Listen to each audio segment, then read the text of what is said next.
Hallelujah. കർത്താവായ യേശുക്രിസ്തുവിൻ്റെ കൃപ നിങ്ങളോട് എല്ലാവരുടെയും കൂടെ ഉണ്ടായിരിക്കട്ടെ എന്ന് ആശംസിക്കുന്നു, പ്രാർത്ഥിക്കുന്നു. ദൈവം ഒത്തിരിയേറെ അനുഗ്രഹിക്കുന്ന ദിനങ്ങളിലൂടെയാണ് നമ്മൾ കടന്നു പോവുക. അമ്മ വഴി ഒത്തിരി ദൈവാനുഗ്രഹങ്ങൾ നമ്മുടെ എല്ലാവരുടെയും ജീവിതങ്ങളിൽ ലഭിക്കുന്നു എന്നുള്ളത് നന്ദിയോടുകൂടെ സന്തോഷത്തോടെ നമുക്ക് ഓർക്കാം. ഒരമ്മയുടെ മധ്യസ്ഥം, ഒരമ്മയുടെ സാന്നിധ്യം നമുക്ക് എത്രയോ ദൈവാനുഗ്രഹപ്രദമാണ്, ഇല്ലേ? കാനായിലെ കുടുംബത്തിൽ എന്നതുപോലെ അമ്മയുടെ സാന്നിധ്യവും മധ്യസ്ഥവും നമ്മുടെ എല്ലാവരുടെയും കൂടെ ഉണ്ട് എന്നുള്ളത് നമ്മൾ ഓർക്കുകയാണ്. അമ്മയെക്കുറിച്ച് ചിന്തിക്കുമ്പോൾ നമുക്കറിയാം, വചനത്തെ ഉള്ളിൽ സ്വീകരിച്ച് വചനത്തിൻ്റെ ഉപാസകയായി മാറിയവളാണ് ഈ അമ്മ. അവിടെയാണ് ഈ ദിനങ്ങളിൽ ഞാൻ വായിച്ച ഒരു വചനം എൻ്റെ ഉള്ളിൽ ഓർമ്മ വരിക. പൗലോസ്ലീഹ കൊളോസ്യർക്കെഴുതിയ ലേഖനത്തിൻ്റെ 2-ാം അധ്യായത്തിൻ്റെ 6-ാമത്തെ വചനം. യേശുക്രിസ്തുവിനെ നിങ്ങൾ സ്വീകരിച്ചിരിക്കുന്നതിനാൽ അവനിൽ ജീവിക്കുവിൻ.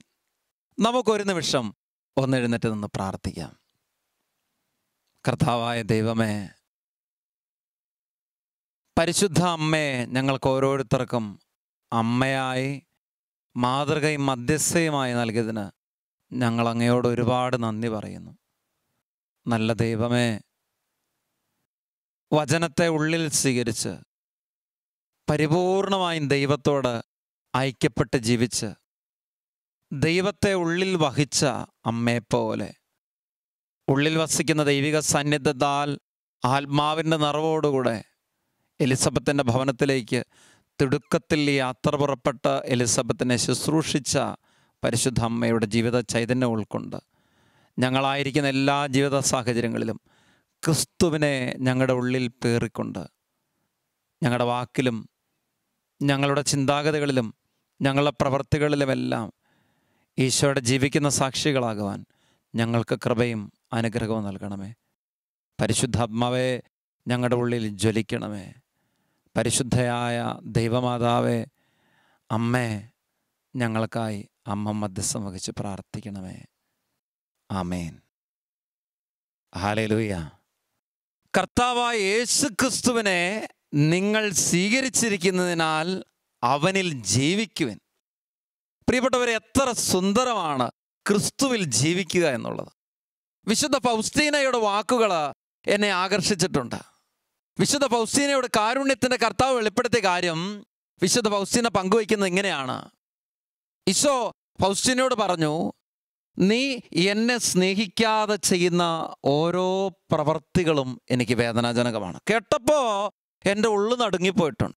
നീ എന്നെ സ്നേഹിക്കാതെ ചെയ്യുന്ന ഓരോ പ്രവൃത്തികളും എനിക്ക് വേദനാജനകമാണ്. സത്യത്തിൽ ഈ പൗരോഹിത്യ ശുശ്രൂഷയിലായിരിക്കുന്ന എൻ്റെ ജീവിതത്തിൽ ഞാനിപ്പോൾ നടത്തിക്കൊണ്ടിരിക്കുന്ന ഈ വചനപ്രഘോഷണം അത് ക്രിസ്തുവിനെ സ്നേഹിക്കാനായിട്ട് പര്യാപ്തമാകുന്നില്ലെങ്കിൽ അത് നന്മയല്ല, അത് ക്രിസ്തു സ്നേഹമല്ല. ഞാൻ ബലിയർപ്പിക്കുന്നത്, ഞാൻ കൂദാശ പരികർമ്മം ചെയ്യുന്നത്, ഞാൻ പലതരത്തിലുള്ള ശുശ്രൂഷകൾ വ്യാപരിക്കുന്നത് എൻ്റെ ഈശോയോടുള്ള സ്നേഹത്തെ പ്രതി അല്ല എങ്കിൽ അത് ഈശോയെ വേദനിപ്പിക്കുന്നതാണ്.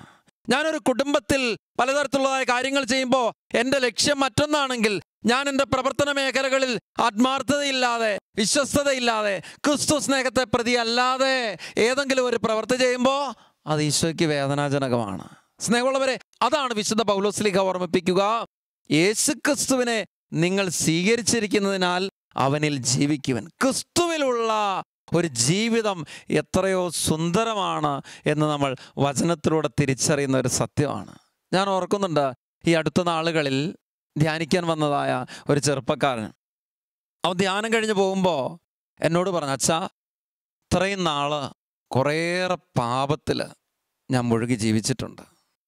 പലതരത്തിലുള്ളതായ ലഹരി വസ്തുക്കളിൽ ഞാൻ അടിമപ്പെട്ടു പോയിട്ടുണ്ട് അച്ഛാ. പല കൂട്ടുകെട്ടും ഉണ്ടായിരുന്നു. അത് മാത്രമല്ല, മ്ലേച്ഛത, അശുദ്ധി എൻ്റെ ജീവിതത്തെ ഒത്തിരി ബന്ധിച്ചിട്ടിരുന്നൊരു പാവമാണ്.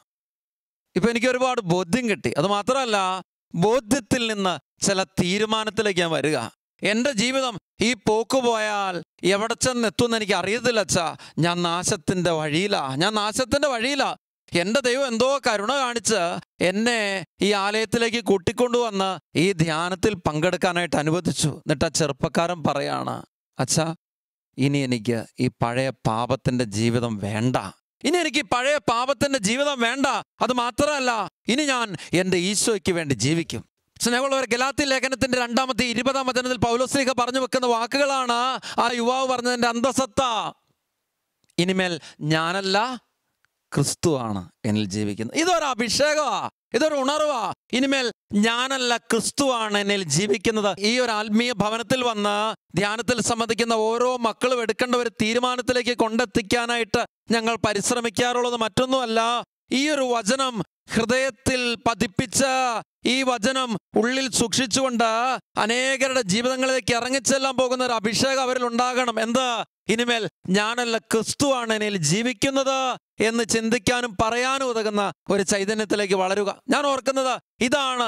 ഏതൊരു ജീവിതത്തിൽ, ഒരു പൗരോഹിത്യത്തിലാകട്ടെ, ഒരു സന്യാസ ജീവിതത്തിലാകട്ടെ, ഒരു കുടുംബ ജീവിതത്തിലാകട്ടെ, നമ്മൾ വ്യാപരിക്കുന്ന ജീവിതത്തിന് വിവിധ മേഖലകളായിക്കോട്ടെ, അവിടെയൊക്കെ ഇനിമേൽ ക്രിസ്തുവാണ് എന്നിൽ ജീവിക്കുന്നതെന്ന് പറയാൻ, യേശു എന്നിൽ ജീവിക്കുന്നതിൻ്റെ ഒരു വ്യതിരക്തത വ്യക്തമാക്കാനായിട്ട് നമുക്ക് സാധിച്ചാൽ അത് കൃപയുടെ, അനുഗ്രഹത്തിൻ്റെ, അഭിഷേകത്തിൻ്റെ ജീവിതമാണ്. നമ്മൾ ഓർക്കണം, എത്രയോ വ്യക്തികൾ ഈ വിധത്തിൽ അഭിഷേകത്തിൻ്റെ ജീവിതം ഈ ലോകത്തിൽ നയിച്ച് കടന്നുപോയിട്ടുണ്ട്. വിശുദ്ധ ഫ്രാൻസിസ് അസീസിയെ നമ്മൾ പരിചയപ്പെടുന്നുണ്ട്. 2-ാം ക്രിസ്തു എന്നറിയപ്പെടുന്ന ഫ്രാൻസിസ് ഒരു കൃപയുടെ ജീവിതമായിരുന്നു. ഒരുപക്ഷെ ഒരു പ്രഭുത്വത്തിൻ്റെ സമ്പന്നതയ്ക്കൊത്തു പോകാമായിരുന്ന ഒരു ജീവിതം ഒരു നന്മയുടെ ചൈതന്യം ഉള്ളിലേക്ക് പേറാനായിട്ട് പര്യാപ്തമായിട്ട് തീർന്നപ്പോൾ ആ ജീവിതത്തിൽ ദാരിദ്ര്യത്തെ വധുവായിട്ട് സ്വീകരിക്കുക. ഇന്നോളം ലോകത്തിൻ്റെ അരൂപികളിൽ ജീവിച്ചിരുന്ന ഫ്രാൻസിസ് ഇനിമേൽ ക്രിസ്തുവിൻ്റെ ആത്മാവ് നയിക്കുന്ന ഒരു വ്യക്തിയായിട്ട് മാറുക. അതുകൊണ്ടാണ് അദ്ദേഹത്തെ 2-ാം ക്രിസ്തു എന്ന് വിളിച്ചത്. എന്താ കാരണം? അദ്ദേഹത്തിൻ്റെ ജീവിതത്തിൽ ക്രിസ്തുവിനെ പ്രതിഫലിപ്പിച്ചു. ഹല്ലേലൂയ. ജനനം മുതൽ ജീവിതത്തിൻ്റെ എല്ലാ തലങ്ങളിലും, അവസാനം മരണത്തിൽ പോലും. കാരണം മരണം കടന്നു വരുമ്പോൾ ഫ്രാൻസിസ് പറയുന്നുണ്ട്, സഹോദരി മരണമേ നിനക്ക് സ്വാഗതം. സ്നേഹമുള്ളവരെ, ഇതെന്തൊരു വളർച്ചയാണത്! മരണത്തെ പോലും ഈ വിധത്തിൽ വളരെ നിസ്സാരമായിട്ട് ലാഘവബുദ്ധിയോടെ ഉൾക്കൊള്ളാൻ മാത്രം ഉതകുന്ന ഒരാത്മീയ വളർച്ച എന്ന് പറയുന്നത് നിസ്സാര കാര്യമല്ല. സഹോദരി മരണമേ നിനക്ക് സ്വാഗതം എന്ന് പറഞ്ഞ് മരണത്തെ പുൽകാൻ ഉതകുന്ന ഒരു ചൈതന്യത്തിലേക്ക് വളരുക, ഒരു കൃപയിലേക്ക് വളരുക. ഇതാണ് ഫ്രാൻസിസ് ഒക്കെ നമ്മളെ പഠിപ്പിക്കുന്ന പാഠം. അനേക വിശുദ്ധാത്മാക്കള് അവരുടെ ജീവിതങ്ങളിൽ ക്രിസ്തുവിനെ സ്വീകരിച്ചവരും ക്രിസ്തുവിൽ ജീവിച്ചവരുമാണ്. ആരെ എടുത്തു നോക്കുമ്പോൾ കണ്ടെത്തുന്ന ഒരു കാര്യം അതാ. പാപത്തേക്കാൾ മരണം എന്ന് പറഞ്ഞ മരിയ ഗ്രോത്തിയെ പോലെയുള്ള കുഞ്ഞു വിശുദ്ധര് ഈ കാലഘട്ടങ്ങളിൽ അനേക യുവതി യുവാക്കൾക്ക് മുമ്പിൽ പ്രക്ഷോഭിച്ചു നിൽക്കുന്ന മാതൃകയാ. പക്ഷെ അനുകരിക്കാനായിട്ട് നമ്മൾ പരിശ്രമിക്കുന്നതൊക്കെ ലോകത്തിന്റെ അരൂപികളിലുള്ള അനേകം കൃപയില്ലാത്ത ജീവിതങ്ങളെയാ എന്നുള്ള സങ്കടം മാത്രമേ ബാക്കിയുള്ളൂ. പ്രിയപ്പെട്ട യുവതി യുവാക്കളെ, ഓരോരുത്തരും ചിന്തിക്കേണ്ട ഒരു കാര്യമുണ്ട്. യുവാക്കൾക്ക് ദർശനങ്ങൾ ഉണ്ടാകും എന്ന് ജോയേൽ 2:28 വചനം പഠിപ്പിക്കുമ്പോൾ എന്താ അതിന്റെ സത്യം ഉൾക്കൊള്ളേണ്ടത്? ഞാനും നിങ്ങൾ സ്വീകരിക്കേണ്ടതായ ദർശനം എന്ന് പറയുന്നത് മറ്റൊന്നുമല്ല, അത് ക്രിസ്തുവിന്റെ ജീവിതമാണ്. എന്ന് വെച്ചാൽ ക്രിസ്തു എന്നിൽ ജീവിച്ച ആ ക്രിസ്തുവിനെ ഞാൻ അനേകർക്ക് പകർന്നു കൊടുക്കുന്ന ഒരു ചൈതന്യത്തിലേക്കും ഒരു അഭിഷേകത്തിലേക്കും വളരാനായിട്ട് സാധിക്കുക. സ്നേഹമുള്ളവർ, അതാണ് ക്രിസ്തു എന്നിൽ ജീവിക്കുന്ന അനുഭവം. ഓരോ യുവതി യുവാക്കളും ഈ നാളുകളിൽ ഒരുപാട് തരത്തിലുള്ളതായ ലോകത്തിൻ്റെ പ്രലോഭനങ്ങളിലും അതിൻ്റെ വശ്യതയിലും പെട്ട് പാപത്തിലേക്ക് അടിമപ്പെടുമ്പോൾ വിവേകരഹിതമായ ചിന്താഗതികളോടുകൂടെ പല തീരുമാനങ്ങളും എടുത്ത് തെറ്റായ പ്രണയത്തിലേക്കും മറ്റു തരത്തിലുള്ള വഴിവിട്ട ബന്ധങ്ങളിലേക്കും ഒക്കെ പോകുമ്പോൾ ഓർക്കണം, തിരിച്ചറിയേണ്ട ഒരു കാര്യമുണ്ട്. ക്രിസ്തു അല്ല നമ്മളിൽ ജീവിക്കുന്നത്, തിന്മ നമ്മളിൽ കുടിയിരിക്കുക. സാത്താൻ എന്നിൽ കുടിയിരുന്ന എൻ്റെ ജീവിതത്തെ ഇങ്ങനെ നയിക്കുക. വിവേകപൂർണമായ തീരുമാനത്തിലൂടെ അവസാനം ചെന്നെത്തുന്ന പൗലോസ്ലീഹ പറയുന്ന കണക്ക് നാശത്തിലാ, മരണത്തിലാ. സങ്കടത്തോടെ കണ്ടു നിന്നിട്ടുണ്ട് അനേകം മക്കളുടെ ജീവിതങ്ങളെ. ഫിലിപ്പി ലേഖനത്തിന് 1-ാം അധ്യായം 21-ാം വചനത്തിൽ പൗലോസ്ലീഹ പറയുന്ന വാക്കുണ്ട്, എനിക്ക് ജീവിതം ക്രിസ്തുവും മരണം നേട്ടവുമാണ്. അതുകൊണ്ട് ഓരോ മരണവും നമ്മളെ നയിക്കേണ്ടത് നേട്ടത്തിലേക്കാ. ഈ ലോക ജീവിതത്തിൽ ഞാൻ ക്രിസ്തുവിനോട് കൂടെ ജീവിക്കുമ്പോൾ മാത്രമാണ് പ്രിയപ്പെട്ടവരെ ഈ ലോക ജീവിതത്തിന് ശേഷം ഒരു ജീവിതമുണ്ടെന്ന് വിശ്വസിക്കുന്ന ഒരു ക്രൈസ്തവന് ക്രിസ്തുവിനോട് കൂടെ ജീവിക്കാൻ സാധിക്കുക. ഒരു മരണത്തിന്റെ സമയത്ത് ഒരു ദൈവത്തെ വിളിച്ചുകൊണ്ട് മാത്രം രക്ഷയ്ക്ക് നിദാനമാകും എന്ന് പൂർണ്ണമായിട്ട് ചിന്തിച്ച് ഈ ലോകത്തിന്റെ വശ്യതയിൽപ്പെട്ട ഒരു ജീവിതം നയിക്കരുത്. മറിച്ച് ചിന്തിക്കേണ്ട ഒരു കാര്യം എന്താണ്? എനിക്ക് എൻ്റെ ജീവിതത്തിന്റെ എല്ലാ തലങ്ങളിലും ക്രിസ്തുവിനോട് കൂടെ ജീവിക്കണം. അനേക വിശുദ്ധാത്മാക്കള്, രക്തസാക്ഷികള് അവരുടെ ജീവിതത്തില് ക്രിസ്തുവിനെ സ്വന്തമാക്കി ക്രിസ്തുവിനെ വഹിക്കുന്ന ഒരു ജീവിതം നയിച്ചിരുന്നു. അതിന്റെ ഫലമാ ഇന്ന് ക്രിസ്തുവിൽ ജീവിക്കാനായിട്ട് അവർക്ക് സാധിക്കുക. ഈ ലോകത്തിൽ നിന്ന് വേർപെട്ട് സ്വർഗത്തിൽ കർത്താവിനോട് കൂടെ ആയിരിക്കുമ്പോൾ അവിടുത്തെ കരങ്ങളിൽ നിന്ന് അനുഗ്രഹം സ്വീകരിച്ച് ഈ ലോകത്തിലേക്ക് വർഷിക്കുവാൻ അനേക വിശുദ്ധാത്മാക്കൾക്ക് സാധിക്കുന്നത് എങ്ങനെയാ? മറ്റൊരു വഴിയിലും അല്ല, മറിച്ച് ഈ ലോകത്തിൽ വെച്ച് ക്രിസ്തുവിനെ സ്വന്തമാക്കിയതിൻ്റെ ആ ചൈതന്യം ഇന്നും നിലനിർത്താനായിട്ട് സാധിക്കുന്നത് കൊണ്ടാണ്. ഈ വിശുദ്ധാത്മാക്കളെയാണ് സ്നേഹിതർ നമ്മളൊക്കെ അനുകരിക്കേണ്ടത്, നമ്മളൊക്കെ സ്വന്തമാക്കേണ്ടത്. ക്രിസ്തുവിൽ ജീവിച്ചവർ, വിശുദ്ധ അമ്മ ത്രേസ്യ ആയാലും വിശുദ്ധ കൊച്ചു ത്രേസ്യ ആയാലും വിശുദ്ധ ഫ്രാൻസിസ് സേവ്യർ ആയാലും ഡോൺ ബോസ്കോയോ ഡൊമിനിക് സാവിയോ മറ്റ് വിശുദ്ധരോ ആരെങ്കിലും ആയിക്കോട്ടെ, അവരുടെയൊക്കെ ജീവിതങ്ങളിൽ യേശുക്രിസ്തുവിനോട് കൂടെ ജീവിക്കണം എന്ന് ചിന്തിച്ചവരാണ്. ഞാൻ പ്രാരംഭത്തിൽ പറഞ്ഞു വെച്ചതുപോലെ നമ്മുടെ അമ്മ ക്രിസ്തുവിൽ ജീവിച്ച് ക്രിസ്തുവിനെ ഈ ലോകത്തിൽ പ്രദാനം ചെയ്തവളാണ്. അതുകൊണ്ടാണ് ഈശോ തന്നെ അമ്മയെക്കുറിച്ച് സാക്ഷ്യപ്പെടുന്ന മനോഹരമായ കാര്യം വചനത്തിൽ നമ്മൾ കണ്ടെത്തുന്നുണ്ടില്ലേ? വചനം കേൾക്കുകയും അതനുസരിച്ച് ജീവിക്കുകയും ചെയ്യുന്നവളാണ് എൻ്റെ അമ്മ. പ്രിയപ്പെട്ടവരെ, ക്രിസ്തുവിൽ ജീവിക്കുക എന്ന് പറഞ്ഞാൽ എന്താണ്? ക്രിസ്തുവിനെ ഉള്ളിൽ സ്വീകരിക്കുക, വചനത്തെ ഉള്ളിൽ സ്വീകരിക്കുക. യോഹന്നാന്റെ സുവിശേഷം 1-ാം അധ്യായത്തിന് 1-ാം വചനത്തിൽ നമ്മൾ വായിക്കുന്നുണ്ട്, ആദിയിൽ വചനം ഉണ്ടായിരുന്നു, ആ വചനം ദൈവത്തോടുകൂടെ ആയിരുന്നു, ദൈവമായിരുന്നു ആ വചനം. അങ്ങനെയെങ്കിൽ യേശുക്രിസ്തുവിൽ ജീവിക്കുക എന്ന് പറഞ്ഞാൽ എന്താണ്? വചനത്തിൽ ജീവിക്കുക, വചനത്തിന്റെ വഴികളിലൂടെ നടക്കുക. ആരൊക്കെ വചനത്തിന്റെ വഴികളിലൂടെ നടന്നിട്ടുണ്ടോ അവരുടെയൊക്കെ ജീവിതങ്ങൾ അനുഗ്രഹമായി. ആരൊക്കെ ക്രിസ്തുവിൽ ജീവിച്ചിട്ടുണ്ടോ അവരൊക്കെ ജീവിച്ചിരിക്കുമ്പോഴും മരിക്കുമ്പോഴും മരണശേഷവും അനുഗ്രഹത്തിന്റെ വ്യക്തികളായിട്ട് ഈ ലോകത്തിൽ മാറുകയാണ്. സ്നേഹമുള്ളവർ, നമുക്ക് ഓർക്കാം, ഈ ലോകത്തിൽ ജീവിക്കാൻ ദൈവം നമ്മളെ അനുവദിക്കുന്ന ഒരു കാലയളവുണ്ട്. ആ കാലയളവുകളിൽ യേശുക്രിസ്തു ജീവിക്കുന്ന ഒരു വ്യക്തിയായിട്ട് മാറിയാൽ, യേശുവിൻ്റെ ചൈതന്യം പേറുന്ന ഒരു വ്യക്തിയായിട്ട് മാറിയാൽ അനേകർക്ക് അനുഗ്രഹമായിട്ട് ഞാൻ മാറും എന്നുള്ള കാര്യത്തിൽ സംശയമില്ല. ഉണ്ട് ഇന്ന് ഒരു തീരുമാനം എടുക്കേണ്ടത് ഇതാ: എൻ്റെ ഉള്ളിൽ ഈശോ ജീവിക്കണം. എൻ്റെ ഓരോ പ്രവൃത്തികൾ യേശുക്രിസ്തുവിനെ വിളിച്ചറിയിക്കുന്നതാകണം. എൻ്റെ ഓരോ ചിന്താഗതികളും മനോഭാവങ്ങളും യേശുവിനെ വിളിച്ചറിയിക്കുന്നതായിട്ട് മാറണം. ഞാൻ ചിന്തിക്കണം, എൻ്റെ ഉള്ളിൽ പേറുന്ന അസ്വസ്ഥത, എനിക്ക് ആരോടെങ്കിലുമുള്ള വെറുപ്പ്, എനിക്ക് ആരോടെങ്കിലും പേറുന്ന ഒരു പ്രത്യേക നീരസം, എൻ്റെ ഉള്ളിലുള്ള അസ്വസ്ഥത, ഞാൻ പേറുന്ന മാനസിക അകൽച്ച, ഇവ മൂലം എൻ്റെ പല പെരുമാറ്റങ്ങളിലും മറ്റുള്ളവരിലേക്ക് മുറിവ്, അസ്വസ്ഥത സമ്മാനിക്കാനായിട്ട് കാരണമാകുന്നുണ്ടോ? എൻ്റെ കുടുംബത്തിൽ ഞാൻ വ്യാപരിക്കുന്ന എൻ്റെ അയൽവക്ക ബന്ധങ്ങളിൽ, ഞാൻ വ്യാപരിക്കുന്ന എൻ്റെ ജീവിതത്തിൻ്റെ പ്രവർത്തന മേഖലകളിൽ ഒരു ക്രിസ്തു സാക്ഷ്യം വഹിക്കുന്ന വ്യക്തിയായിട്ട് മാറാൻ എനിക്ക് സാധിക്കുന്നുണ്ടോ? ഞാനായിരിക്കുന്ന ഇടങ്ങളിൽ എൻ്റെ ഈശോയ്ക്ക് സാക്ഷ്യം വഹിക്കുന്ന ഒരു വ്യക്തിയായിട്ട് എനിക്ക് മാറാനായിട്ട് സാധിക്കുന്നുണ്ട്. ഇതൊരു ചൈതന്യമാണ്, ഉള്ളിലേക്ക് നെഞ്ചിലേക്ക് ഏറ്റുവാങ്ങുന്ന ഒരു അഭിഷേകം. തോമസ് ലീഗ ഭാരതത്തിൻ്റെ അപ്പസ്തോലൻ, ഈ ചൈതന്യം ഉള്ളിൽ പേറിയത് നമുക്കറിയാം. മറ്റ് ശിഷ്യന്മാരൊക്കെ ഒരല്പം പിന്നോട്ട് നിൽക്കുന്ന അവസരത്തിൽ കർത്താവ് ജെറുസലേമിലേക്ക് പോകുന്ന വഴിയിൽ തോമസ് മാത്രം ധൈര്യപൂർവ്വം പറയുന്നൊരു വാക്ക് എന്ത്?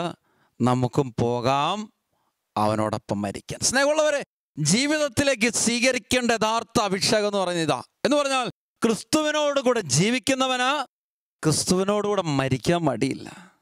ക്രിസ്തുവിനോടുകൂടെ ജീവിക്കുക, ക്രിസ്തുവിനോടുകൂടെ മരിക്കുക. ഇതിന് ക്രിസ്തുവിനെ എൻ്റെ ഉള്ളിലേക്ക് സ്വീകരിക്കണം.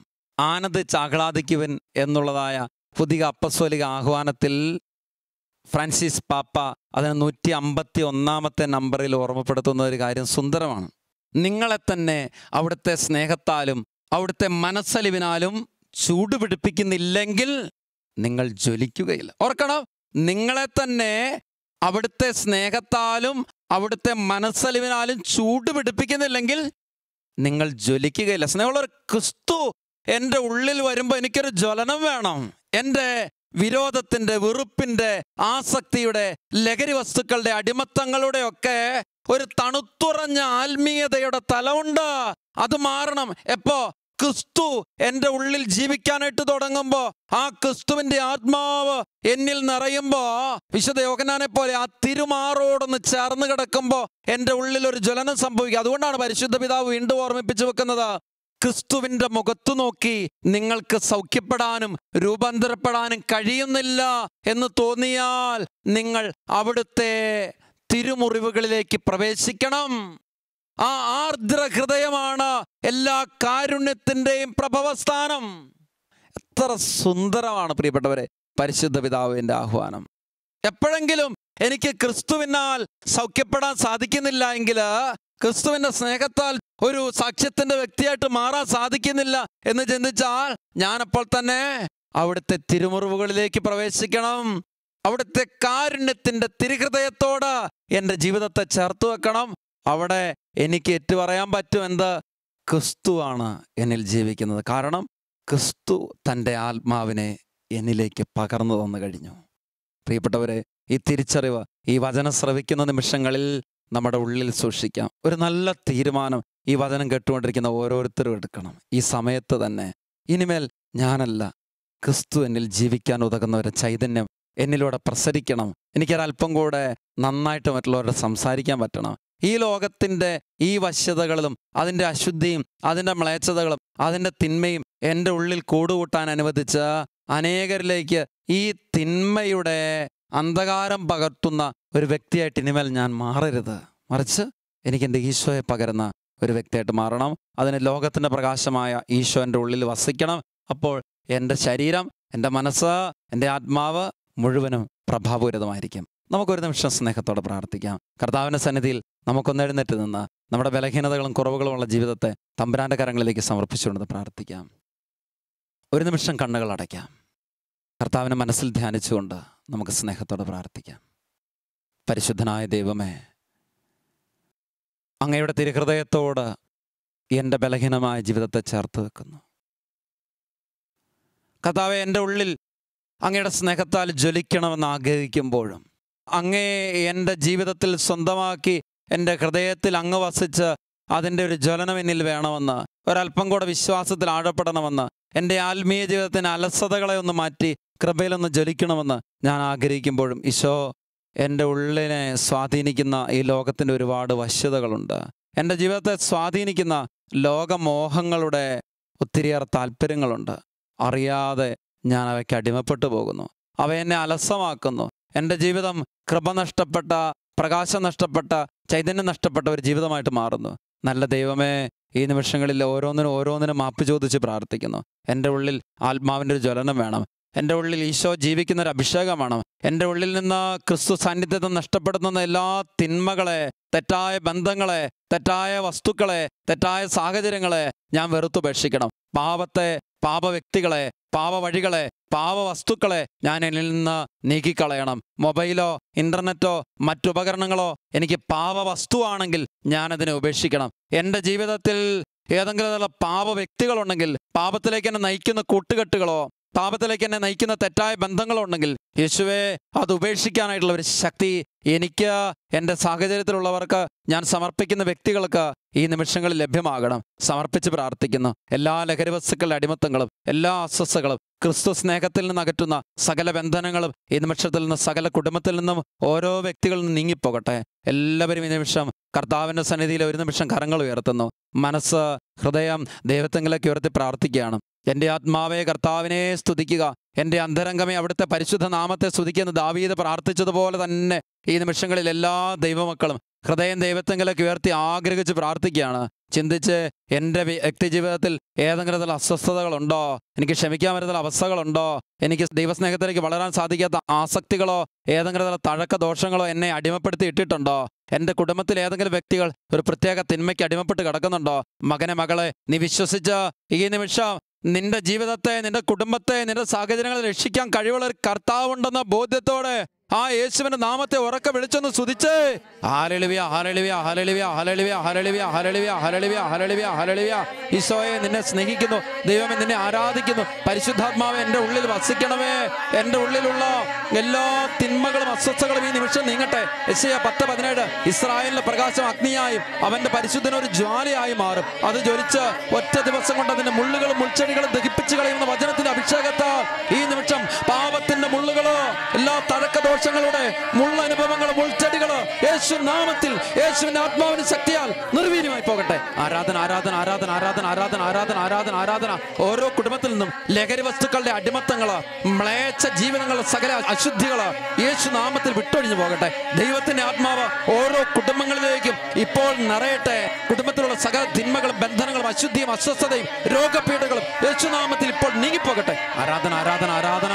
Hallelujah, hallelujah, hallelujah, hallelujah, hallelujah, hallelujah, hallelujah. ഓരോ കുടുംബങ്ങളിലേക്കും വ്യക്തി ജീവിതങ്ങൾ പ്രകാശം നിറയട്ടെ. നല്ല തീരുമാനങ്ങൾ കൃപ ലഭിക്കട്ടെ. ബന്ധനത്തിനും അസ്വസ്ഥയിലുമായിരുന്ന വചനം കേൾക്കുന്ന എല്ലാ ദൈവമക്കളിലേക്കും, ഈ വചനം ശ്രമിച്ചുകൊണ്ടിരിക്കുന്ന വിവിധ കുടുംബങ്ങളിലേക്കും ശക്തി ആവരിക്കട്ടെ. യേശുവിന്റെ നാമം നിറയട്ടെ. യേശുവിന്റെ ആത്മാവ് നിറയട്ടെ. ആരാധന, ആരാധന, ആരാധന. ഹല്ലേലൂയ, ഹല്ലേലൂയ, ഹല്ലേലൂയ, ഹല്ലേലൂയ, ഹല്ലേലൂയ. ആരാധന, ആരാധന. ദൈവമേ മഹത്വം, ദൈവമേ മഹത്വം, പിതാവേ മഹത്വം, പരിശുദ്ധാത്മാവേ ആരാധന. Praise the Lord. ഹല്ലേലൂയ. കർത്താവിൻ്റെ സ്നേഹത്തിലേക്ക് നമുക്ക് നമ്മുടെ ജീവിതങ്ങളെ സമർപ്പിക്കാം. ദിവ്യകാരുണ്യമായ കർത്താവിനോട് ചേർത്ത് വെച്ച് നമ്മുടെ ജീവിതങ്ങളെ സമർപ്പിച്ച് പ്രാർത്ഥിക്കാം. കർത്താവ് അനുഗ്രഹിക്കട്ടെ.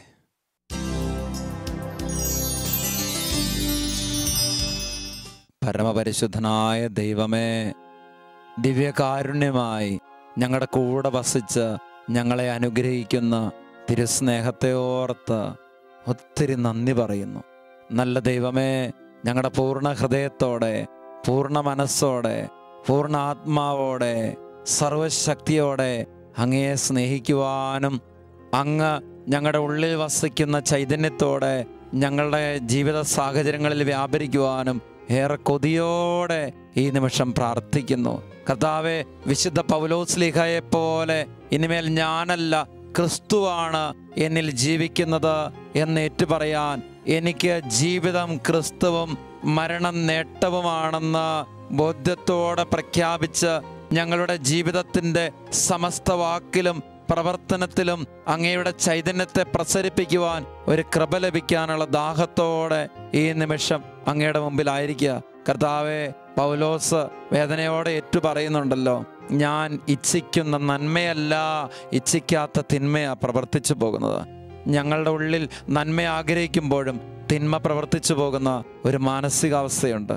നല്ല ദൈവമേ, ഈ നിമിഷങ്ങളിൽ വിവിധയിടങ്ങളിൽ ഇരുന്നുകൊണ്ട് പ്രാർത്ഥിക്കുന്ന എല്ലാ ദൈവമക്കളുടെ മേലും അത്ഭുതകരമായ ഒരു ദൈവിക പരിവേഷം നിറയുന്നതിനായി ആഗ്രഹിക്കുകയാണ്. ദൈവത്തിൻ്റെ ആത്മാവ് സകല ജനതകളുടെ മേൽ ഈ നിമിഷം വർഷിക്കപ്പെടട്ടെ. പലതരത്തിൽ സങ്കടങ്ങളിലും അസ്വസ്ഥതകളിലും സ്വകാര്യ ദുഃഖങ്ങളിലുമായിരിക്കുന്ന എല്ലാ മനസ്സുകളിലേക്കും ആത്മാവിൻ്റെ പുതിയൊരു ശക്തി പുറപ്പെടട്ടെ. ആത്മാവിൻ്റെ വലിയൊരു ചൈതന്യം നിറയട്ടെ. ഈ ദിവ്യകാരുണ്യത്തിൽ നിന്ന് ഇപ്പോൾ തന്നെ സൗഖ്യത്തിൻ്റെ ഒരു അഭിഷേകം എല്ലാ ഹൃദയങ്ങളിലേക്കും നിറയട്ടെ. യേശു ക്രിസ്തുവിനെ സ്വന്തമാക്കാൻ സാധിക്കാത്ത പാപത്തിൻ്റെ അടിമത്തത്തിലും അസ്വസ്ഥലും കഴിയുന്ന എല്ലാ ദൈവമക്കളും ഈ നിമിഷം പ്രാർത്ഥിക്കട്ടെ.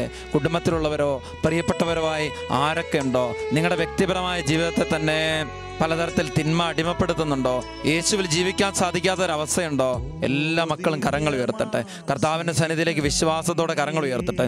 ഈശോയെ നോക്കി പ്രാർത്ഥിക്കട്ടെ. ഈ നിമിഷം തന്നെ കുടുംബത്തിൽ നിന്ന് കലഹം, ഭിന്നത, അസ്വസ്ഥത, വിഭാഗീയത, മൂഢത്വം, മക്കളുള്ള വഷള സ്വഭാവം, അനുസരണക്കേടിൻ്റെ അരൂപികൾ എല്ലാം നീങ്ങിപ്പോകുന്ന നിമിഷങ്ങളാണ്. ഒത്തിരിയേറെ മാതാപിതാക്കൾ മക്കളെ ഓർത്ത് കണ്ണീരൊഴുക്കുന്നുണ്ട്. അവരെല്ലാവരും പ്രാർത്ഥിക്കട്ടെ. ഒത്തിരിയേറെ വൃദ്ധരായ വ്യക്തികൾ മക്കളെ ഓർത്ത് വേദനിക്കുന്നുണ്ട്. അവരെല്ലാവരും കരങ്ങൾ ഉയർത്തി പ്രാർത്ഥിക്കട്ടെ. ഇതേ നിങ്ങളുടെ കുടുംബങ്ങളിലേക്ക് ദൈവത്തിന്റെ ശക്തി പുറപ്പെടുന്ന നിമിഷങ്ങളാണ്.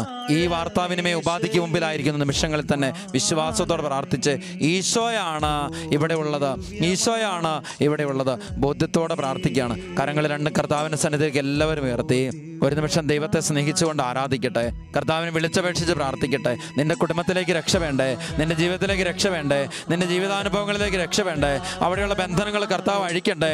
എങ്കിലും നിലവിളിച്ച് യേശുവിനെ വിളിച്ച് പ്രാർത്ഥിച്ച് ആ അന്തൻ സൗഖ്യം പ്രാപിക്കാനായിട്ട് ആഗ്രഹത്തോടെ എന്തേരം നിലവിളിച്ചോ അതേ തീക്ഷ്ണതയോടെ യേശു ക്രിസ്തുവിന്റെ രക്ഷാനാമത്തെ ഉറക്കെ വിളിച്ച് സൗഖ്യം, രക്ഷയും, ശക്തിയും, വിടുതലും പ്രാപിക്കട്ടെ. ഹല്ലേലൂയ, hallelujah, hallelujah, hallelujah, hallelujah, hallelujah, ഹല്ലേലൂയ. യേശുവേ, യേശുവേ, അങ്ങയെ സ്നേഹിച്ച് ആരാധിക്കുന്നു. കർത്താവേ, ഞങ്ങളുടെ കുടുംബങ്ങളിൽ അങ്ങയുടെ സ്നേഹത്തിൽ നിലനിൽക്കാൻ സാധിക്കാത്ത വിധത്തിൽ പെട്ടെന്ന് വീണുപോകുന്ന അവസ്ഥ, കുടുംബങ്ങളിലുള്ള വർഷ സ്വഭാവം, മൂഢ സ്വഭാവം, ലഹരി വസ്തുക്കളുടെ അടിമത്തം, എല്ലാ തരത്തിലുള്ള അശുദ്ധി, കുടുംബത്തിലുള്ള മ്ലേച്ഛതകള്, മക്കളുടെ അനുസരണക്കേട്, വഴിവിട്ട ജീവിതങ്ങള്, വർഷമുള്ള മൂഢ സ്വഭാവങ്ങള് യേശു നാമത്തിൽ വിട്ടൊഴിഞ്ഞു പോകട്ടെ. യേശുവിന്റെ ശക്തി കുടുംബത്തിലേക്ക് വ്യാപരിക്കട്ടെ. ബന്ധനങ്ങളും തിന്മകളും യേശു നാമത്തിൽ ഇപ്പോൾ അഴിയപ്പെടട്ടെ. ഹല്ലേലൂയ, ഹല്ലേലൂയ, ഹല്ലേലൂയ, ഹല്ലേലൂയ, ഹല്ലേലൂയ. ദിവ്യകാരുണ്യത്തിൽ നിന്ന് ശക്തി പുറപ്പെടുന്ന നിമിഷങ്ങളാണ്. കരങ്ങൾ ഉയർത്തി കർത്താവിന്റെ സന്നിധിയിൽ യേശു ക്രിസ്തുവിന്റെ ആശീർവാദം സ്വീകരിക്കുന്ന നിമിഷങ്ങളിൽ തന്നെ തിന്മ വിട്ടൊഴിയുന്നു. എല്ലാവരും വിശ്വസിച്ച് പ്രാർത്ഥിക്കട്ടെ. എല്ലാ ദൈവമക്കളും തീക്ഷ്ണതയോടെ പ്രാർത്ഥിക്കുന്ന നിമിഷങ്ങളാണ്. പല ധ്യാനങ്ങൾ കൂടി, പല ആത്മീയ ശുശ്രൂഷകളിൽ പങ്കെടുത്തു, നോമ്പെടുത്തു, ഓരോ ദിവസവും പരിശുദ്ധ കുർബാനയിൽ പങ്കെടുക്കുന്നു. നാളുകളായിട്ട് തുടരെ കുമ്പസാരിച്ചു കൊണ്ടിരിക്കുന്നു. പക്ഷെ കൃപയിൽ നിലനിൽക്കാൻ സാധിക്കുന്നില്ല. ഈ വിധത്തിൽ കെട്ടപ്പെട്ട് കിടക്കുന്ന ഒരു പ്രത്യേക അവസ്ഥയുണ്ട്. എല്ലാ ദൈവമക്കളും ഈ നിമിഷങ്ങളിൽ തീക്ഷ്ണതയോടെ പ്രാർത്ഥിക്കുക. ആത്മാവിന്റെ വലിയ അഭിഷേകം കുടുംബത്തിലേക്ക് വ്യാപരിക്കുക. ഇതേ ദിവ്യകാരുണ്യമായ കർത്താവ് കരങ്ങൾ ഉയർത്തി നിന്റെ കുടുംബത്തിലുള്ള ബന്ധനങ്ങൾ അഴിച്ചു വിടുവിച്ച് പ്രാർത്ഥിക്കുന്ന നിമിഷങ്ങളാണ്. മകനെ, മകളെ, വിശ്വസിച്ച് വിളിച്ച് ഇതേ അത്ഭുതകരമായ ദൈവശക്തി വ്യാപരിച്ച് എല്ലാ ബന്ധനങ്ങളുടെ കെട്ടുകൾ കുടുംബത്തിൽ അഴിക്കുന്നു. മത്തായി 18:18 ഭൂമിയിൽ കെട്ടുന്നവ സ്വർഗത്തിൽ കെട്ടപ്പെട്ടിരിക്കും, ഭൂമിയിൽ അഴിക്കുന്നവ സ്വർഗത്തിലും അഴിക്കപ്പെടും. വചനത്തിന് ശക്തി ആവശ്യിക്കുന്ന നിമിഷങ്ങളാണ്. ജെറമ്യ 30:8 അന്ന് നിന്റെ കഴുത്തിലെ നുകം ഞാൻ ഒടിക്കും, കെട്ടുകൾ പൊട്ടിക്കും. ഈ വചനത്തിന് അത്ഭുതകരമായ ശക്തിയാൽ, ഈ ദിവ്യകാരുണ്യത്തിന്റെ അത്ഭുത ശക്തിയാൽ സകല ബന്ധനങ്ങൾ കുടുംബത്തിൽ അഴിഞ്ഞു പോകുന്നു. രോഗപീഠകൾ ഇല്ലാതാകുന്നു. തകർച്ചകളും ബന്ധനങ്ങളും ഭൂപ്രകൃതിയിൽ നിന്ന് കുടുംബത്തിൽ വിട്ടൊഴിഞ്ഞു പോകുന്നു. ആരാധന, ആരാധന, ആരാധന, ആരാധന, ആരാധന, ആരാധന. ഹല്ലേലൂയ, hallelujah, hallelujah, hallelujah, hallelujah, hallelujah, hallelujah, hallelujah, hallelujah, hallelujah, hallelujah, ഹല്ലേലൂയ. കെട്ടപ്പെട്ട് കിടക്കുന്ന പല കുടുംബങ്ങളിലേക്ക് മാലാഖമാർ കടന്നു വന്ന മിഖായേലിന്റെ നേതൃത്വത്തിൽ ബന്ധനങ്ങൾ അഴിക്കുന്ന നിമിഷങ്ങളാണ്. കുടുംബത്തെ വരിഞ്ഞു കെട്ടിയിരിക്കുന്ന കെട്ടുകൾ അഴിക്കുന്ന നിമിഷങ്ങളാണ്. ചില വ്യക്തികൾ കുടുംബത്തിനെതിരെ ചെയ്തിട്ടുള്ളതായ പലതരത്തിലുള്ള ക്രിയകൾ വഴിയുള്ള എല്ലാ ബന്ധനങ്ങളും അഴിച്ചു വിടുവിക്കുന്ന സമയമാണ്. മക്കളുടെ ജീവിതങ്ങളിലുള്ള സകല ബന്ധനങ്ങൾ അഴിക്കുന്ന നിമിഷങ്ങളാണ്. ഇതേ ദിവ്യകാരുണ്യത്തിൽ ശക്തി പുറപ്പെടുന്നു, വിടുതൽ പ്രാപിക്കുന്നു. ആരാധന, ആരാധന. ഹല്ലേലൂയ, hallelujah, hallelujah, hallelujah, hallelujah, hallelujah, hallelujah, hallelujah, hallelujah, hallelujah.